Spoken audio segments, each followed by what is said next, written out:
Mengenal organ pencernaan manusia. Kalian tentu sudah mengetahui apa itu sistem pencernaan. Lebih mudahnya, pencernaan adalah organ atau sistem di dalam tubuh yang mengatur makanan yang kita makan mulai dari mulut hingga menjadi tinja yang dikeluarkan melalui anus. Coba kita bayangkan betapa luar biasanya sistem pencernaan yang telah diciptakan Tuhan. Bukan sulap, bukan sihir. Nasi, lauk pauk, dan buah yang kita makan melalui mulut berubah menjadi benda berwarna kuning kecoklatan yang kita sebut tinja. Hal itu terjadi karena makanan mengalami proses panjang dalam tubuh. Bayangkan, kita akan jalan-jalan di saluran pencernaan. Kita akan mulai perjalanan di bagian paling atas. Ibaratkan bahwa makanan yang kita makan memasuki sebuah gua dan akan mengalami perjalanan panjang. Yuk, kita bahas satu persatu. Mulut.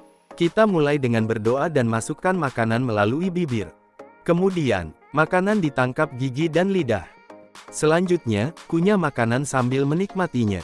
Kita harus bersyukur karena Tuhan menciptakan indera perasa pada lidah sehingga kita bisa merasakan makanan yang dimakan.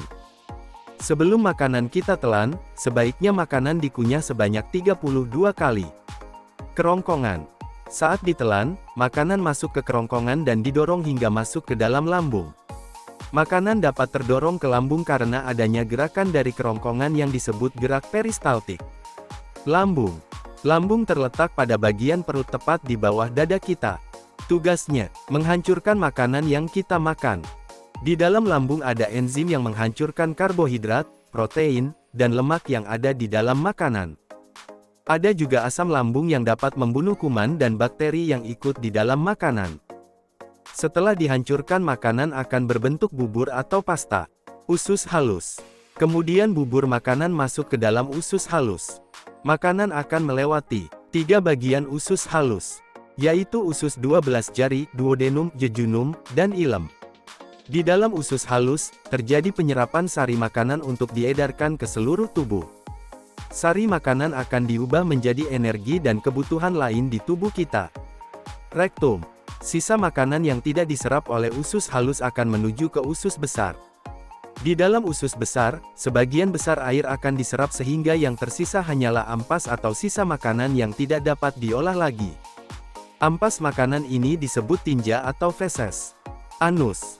Anus merupakan tempat keluarnya tinja. Organ ini merupakan pintu terakhir dari sistem pencernaan manusia. Di dalam anus terdapat otot yang dapat menahan feses agar tidak keluar dari rektum jika belum saatnya. Otot ini juga mencegah agar kita tidak buang air besar secara spontan saat tidur. Mengapa kita perlu makan? Mobil memerlukan bensin untuk berjalan. Tubuh kita juga memerlukan makanan untuk bekerja dengan baik. Gizi dalam makanan menyediakan energi dan materi pembangun untuk pertumbuhan serta perbaikan tubuh.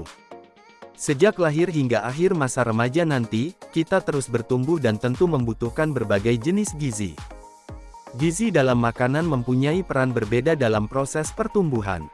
Jika mobil diisi dengan bahan bakar yang salah, maka mobil tidak akan berjalan atau bahkan rusak. Tubuh kita pun demikian. Kita juga harus memasukkan makanan yang sesuai ke dalam tubuh. Pola makanan yang sehat memerlukan menu seimbang, yaitu buah-buahan, lauk pauk, sayur mayur, dan karbohidrat. Mengonsumsi satu jenis makanan saja tentu tidak cukup memenuhi kebutuhan gizi untuk tubuh kita. Mengonsumsi terlalu banyak makanan manis dan berlemak juga dapat menyebabkan tubuh kelebihan berat badan dan rentan terhadap berbagai penyakit. Ada 7 jenis zat-zat utama atau nutrisi dalam makanan yang diperlukan tubuh. Tubuh kita membutuhkan nutrisi tersebut dalam jumlah yang seimbang. Berikut zat-zat utama tersebut. 1. Protein merupakan zat yang dibutuhkan untuk pertumbuhan dan perbaikan dalam jumlah besar bagi tubuh. Ikan, daging, keju, kacang tanah, dan polong-polongan merupakan makanan yang mengandung protein. 2. Karbohidrat merupakan nutrisi utama yang dibutuhkan bersama protein dan lemak. Karbohidrat akan diolah menjadi zat gula yang dibutuhkan tubuh untuk menghasilkan energi secara cepat. Karbohidrat bisa didapatkan dari kentang, jagung, umbi-umbian, sagu, tepung-tepungan, dan sebagainya. 3. Lemak sangat penting untuk kesehatan tubuh. Lemak membantu penyerapan vitamin, melindungi organ-organ penting di dalam tubuh, dan membantu tubuh agar tetap hangat. Lemak bisa didapatkan dari santan, kacang-kacangan, daging sapi, daging kambing, daging ayam, ikan, susu, semua makanan yang digoreng, dan sebagainya. 4.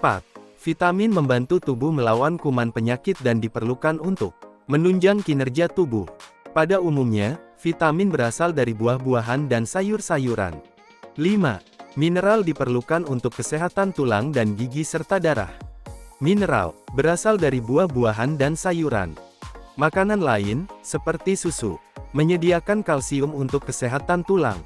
6. Serat penting untuk pencernaan, karena dapat membantu menjaga kesehatan usus dan mempermudah proses buang air besar. Jika kurang serat, kita akan sulit buang air besar. Makanan yang mengandung serat, diantaranya sayur-sayuran, buah-buahan, gandum, dan beberapa kacang-kacangan. 7. Air sangat penting bagi tubuh. Air membantu melarutkan makanan yang kita makan dan juga membantu produksi air liur. Air juga menjaga tubuh agar tetap dingin lewat keringat. Asupan air juga dapat berasal dari banyak sumber makanan lain, seperti buah dan sayuran. Untuk membantu kalian mengatur pola makan, kalian bisa mengikuti pola piramida makanan berikut. Angka persentase menunjukkan berapa banyak nutrisi makanan yang kalian makan.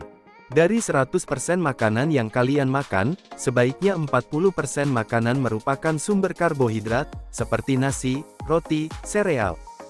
Adapun 35% makanan sebaiknya mengandung buah-buahan dan sayuran, 20% makanan mengandung daging, ikan, susu dan telur, serta 5% sisanya mengandung lemak dan gula.